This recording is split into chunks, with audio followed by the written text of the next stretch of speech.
Bonjour tout le monde, j'espère que vous allez bien.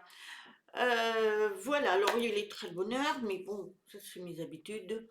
Donc aujourd'hui, j'espère que vous allez passer un bon week-end. Et soyez très positifs, c'est déjà beau. Gratitude pour cette bonne journée. Donc je voulais vous parler de quelque chose de particulier parce que figurez-vous que je faisais des recherches, j'avais envie que je m'intéresse beaucoup à l'histoire aussi, j'essaye de voir, de comprendre. Et puis, je tombe sur un sujet, sur quelque chose d'extraordinaire. Je dis, c'est pas vrai, je ne le savais pas. Je- J'ai approfondi, oh là, et j'ai dit, je vais vous le partager. Alors, sachez-le que ça n'a vraiment rien à voir avec ce que je fais comme d'habitude. C'est un peu différent. Mais ça vaut le coup de le savoir. Pour ceux qui ne le savent pas, il y en a qui doivent le savoir. Mais moi, je ne le savais pas. Eh bien, savez-vous le dessin animé de Betty Boop? Vous connaissez ce petit personnage, cette femme très sexy, des cheveux là très courts et tout, des petites boucles avec un jarretière, vraiment c'était un personnage magnifique à l'époque quand on regardait ça.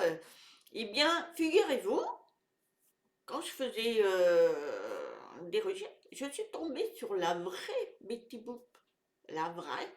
Alors, je ne peux pas vous montrer l'image parce que j'ai essayé, mais on ne voit pas. Alors, il va falloir que vous faites des recherches sur votre barre de recherche. Et elle s'appelle en réalité Esther John. Alors, c'est Esther. Esther John, c'est Jones. C'est la vraie. Et elle est coiffée de la même manière, avec sa petite robe et sa petite jarretière. Et en fait, c'est une musique qui a été oubliée, hein, mais qui a été inspirée par le créateur de l'époque, qui a créé Betty Boop. Donc, je vais vous expliquer. Elle a, cette personne, c'est une flic de clapette des années 1920. 1920. Donc, c'était à cette époque-là. Alors, John Esther, alias Baby Esther, c'est une chanteuse et artiste de jazz du Cotton Club de New York. Donc, en fait, c'était une chanteuse et elle faisait des claquettes et tout, mais elle était habillée pareil que Betty Boo. Et Max Fletcher et Grim Knapwick, oh, je ne saurais pas dire les noms, hein, Knapwick, ce sont les créateurs de Betty Boop. Eh bien, quand ils ont vu ce personnage, ils se sont imaginés faire ce dessin animé. C'est comme ça qu'est venu ce style. Et en plus elle avait ce truc de dire Betty Boop. Vous savez, la chanson, je ne saurais pas le faire, hein, parce que moi je ne suis pas douée là-dessus, hein, ça. Alors, son nom de scène à cette personne, elle s'appelait Bébé Esther. C'était son nom de scène. C'était vraiment, elle avait un style de chant avec des sons enfantins comme dans le dessin animé. Dans le dessin animé, elle parle.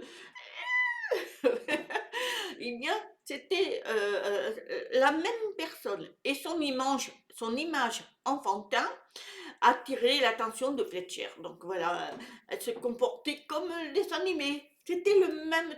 Alors, j'ai été voir, hein, j'ai fait des recherches et effectivement, c'est tout le portrait d'elle. Franchement, hein. Et sa phrase qui est sa signature, hein, c'était à elle, elle disait bop, hop, hop, dop. Enfin, moi, je ne ferais pas le dire, hein, mais vous savez, la chanson, enfin, le truc qu'elle dit, Betty Boop dans le dessin animé, c'est ça. C'est ce qu'elle faisait, elle, quand elle signait son interprétation, quoi. C'était devenu incroyable, quoi. C'est son badge. Eh bien, alors, on va expliquer la naissance de Betty Boop. C'est en 1930, Max Fletcher et puis son ami, là, Grimm, créent Betty Boop. Elle est inspirée donc de John Esther. Donc ça a été un dessin animé qui est devenu un symbole de l'époque et une muse pour l'animation, évidemment. On a été tous émerveillés de ce petit truc. Alors Esther John a été immortalisée dans l'histoire grâce à ce dessin animé. Betty Boop. Donc, c'est un héritage, bien sûr, mais oublié, puisque moi je ne le savais pas du tout. Donc, c'est dommage que ces gens qui ont créé ne l'ont pas mis en l'honneur à elle, parce que franchement, c'est vraiment tout elle. Quand vous taperez sur la barre de recherche, vous verrez, c'est extraordinaire. Malheureusement, je voulais vous montrer l'image, mais on n'arrive pas à voir. Donc, je suis désolée, mais faites des recherches, vous allez voir. Donc, malgré son influence sur la culture populaire, cette chanteuse de jazz, Esther John, est tombée dans l'oubli malheureusement. Mais par contre, son héritage, Betty Boop, elle a toujours été reconnue, toujours, on la connaît.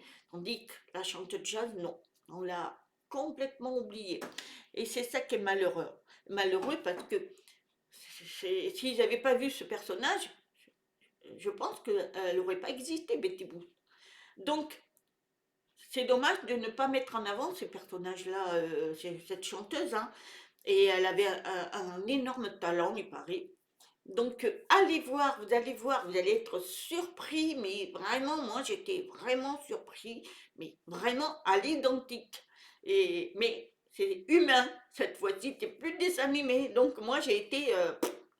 alors, le dessin animé, il a toujours existé, et elle, malheureusement, non. Donc voilà, c'était un petit partage que je voulais vous partager parce que je trouvais ça super. Donc allez faire vos recherches. La vraie Betty Boop, elle existe et elle a été créée en 1930 par ces deux personnes-là qui ont créé ce dessin animé. Et vous allez voir, vous allez être surpris. Alors, il y en a qui doivent le connaître, hein, parce qu'il y en a qui aiment le jazz et c'était une chanteuse quand même qui était reconnue. Hein, mais sexy, pareil, c'était marrant. Voilà. Mais écoutez, j'espère qu'elle vous aura plu cette petite vidéo un peu particulière, mais bon, Betty Boop.